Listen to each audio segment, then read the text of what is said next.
Welcome to Sports Guy Talking. I am Dustin Tran, your host, as I am here today to talk about the Celtics dominating the Heat in Game 2 of the Eastern Conference Finals in the NBA playoffs. Jayson Tatum led the way for the Celtics with 27 points. Outside of Jimmy Butler for the Heat, the rest of the team looked outmatched and, quite frankly, unprepared in Game 2 on their home floor. Before I say anything else, though, I want to present you guys with the topic question. So, here it is. What is your reaction to the Celtics dominating the Heat in Game 2 by the score of 127 to 102? Well, here's what I gotta say. If the Boston Celtics shoot the basketball the way that they did in Game 2 of the NBA playoffs, man, they're going to win the NBA championship because no team is going to be able to stop that outside shooting of the Boston Celtics. If they're going to shoot like that, they make 23s out of a possible 43s for them. That's 50%. That's 23s. Look, when a team shoots like that, man, they're going to be red hot. And that was just one of those nights for the Miami Heat. Now, do I think that it's time for the Miami Heat to panic? No. Do I think that it's time for them to be concerned?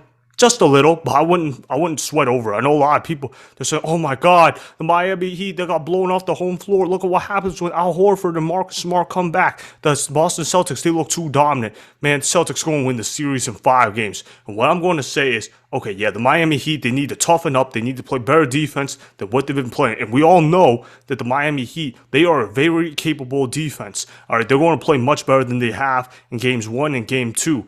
All right, even the Game 1 defense that the Miami Heat have, that posed problems for the Boston Celtics.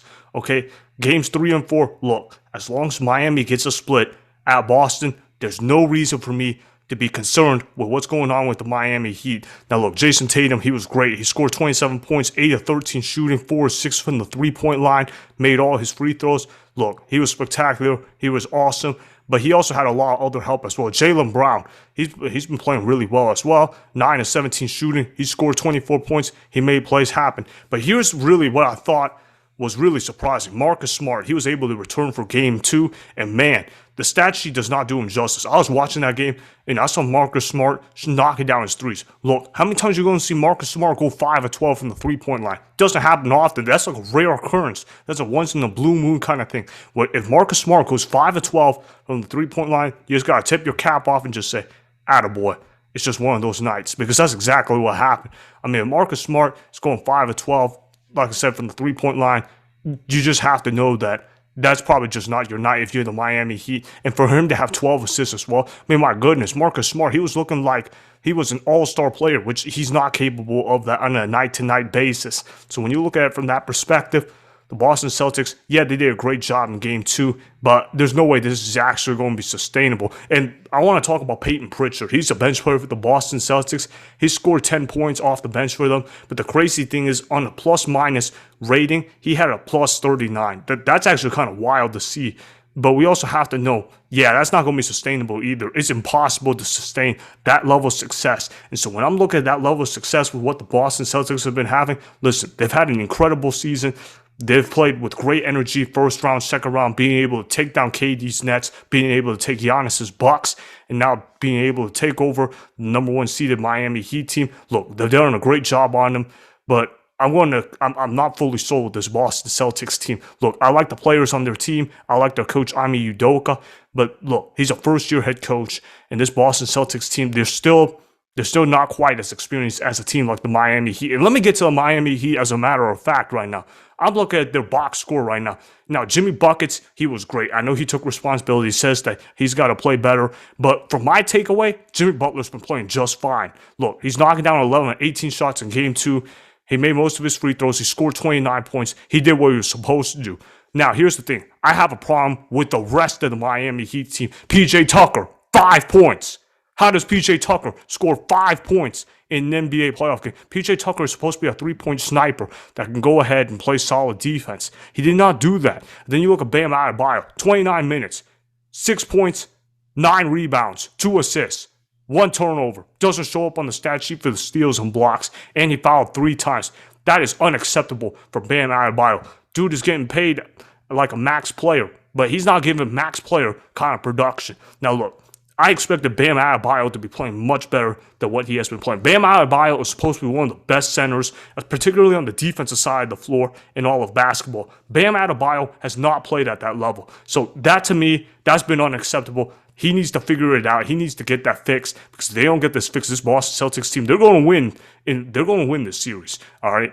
Now, I'm not necessarily in panic mode. I'm not even necessarily in concern mode for the Miami Heat, but they have got to get it together, because if they don't get it together, they could be looking at a 3-1 deficit heading back to Miami for Game 5, because right now, it ain't looking too good for them. But I will say this, though. Boston Celtics, they're not going to shoot 20 or 40 every single night from the three-point line. If they're going to shoot like that, man, it don't even matter what team you're going up against. Not even those super team Golden State Warriors is going to beat a team like that when their opponent is knocking down 20 or 40 threes. It's just not going to happen. And also, here's the thing. Victor Oladipo. I want to address this guy. Victor Oladipo is a former All-Star player. I know that he's a shell of himself.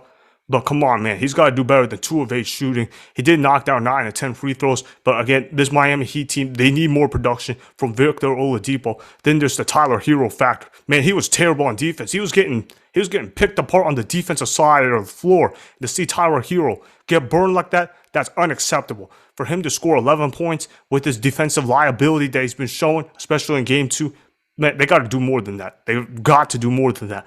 Now let me get on the next guy, Duncan Robinson. Now look, I know that he's been down for a stance for 3-point shooting, and that he's had some DNPs in the NBA playoffs. I know that he's been struggling, and Coach Spo, he's been inconsistent with his minutes, to rather put it nicely. But Duncan Robinson, he played 14 minutes last night. He went 0-4 from the three-point line. He did score 6 points, but 0-4 from the three-point line for Duncan Robinson can't happen. Whatever happened to Duncan Robinson being an elite shooter? His days of being an elite shooter seem to be over, and he needs to get that mojo back, because that's what I was expecting from this Miami Heat team. I expected Jimmy Butler to be doing what Jimmy Butler's doing in the NBA playoffs. He's done exactly that. But PJ Tucker, he hasn't played as good as what I thought that he could do. And Bam Adebayo, that guy has disappointed me. I expected him to be the second best player for the Miami Heat. He has not played like the second best player for the Miami Heat. And then you're looking at some of their other players, Tyler Hero, Duncan Robinson, Victor Oladipo. They haven't played up to their level. And Kyle Lowry, man, this Miami Heat team, they need Kyle Lowry back. Look, this guy's got a lot of playoff experience, but with this tight hammy, with his hamstring being hurt, man, he's been out a long time. They need Kyle Lowry back, because if they don't get Kyle Lowry back, this is going to be a struggle for the Miami Heat team. And man, I'm just hoping that he can return for Game 3, because I picked this Heat team to win in 7 games. And right now, I'm not feeling super confident about it. I'm not on the panic level. I'm not on the concern level. But, I'm not fully confident that I can say, you know what, my prediction was 100% right. I'm sticking with that conviction. Now, hopefully, the Miami Heat, they can get their stuff together, get the split in Boston, win either Games 3 or Game 4. That way, they can make a 2-2 heading back into Miami for Game 5, because that's honestly what I'm hoping for right now. Because if they don't get that, this series is going to be over in 5 games. Potentially speaking anyways. But yeah, man, to see somebody like Grant Williams for the Boston Celtics score 19 points off the bench for the Boston Celtics, man, it was just their night. And I want to give the Boston Celtics massive credit, all right, because they played really well in Game 1 as well, considering that they didn't have Al Horford, considering they didn't have Marcus Smart. It was too close of a ball game for that Miami Heat team to only win by, I think, 12 points or something like that. The point was, it was too close for my liking. And then to see in Game 2, to see this Boston Celtics team blow out the Miami Heat on their home floor in an NBA playoff game, that was disgraceful. And the Miami Heat team, they better get it together. I think they're going to get it together, but they better get it. They better get it together, because if they don't get it together, this series could turn ugly.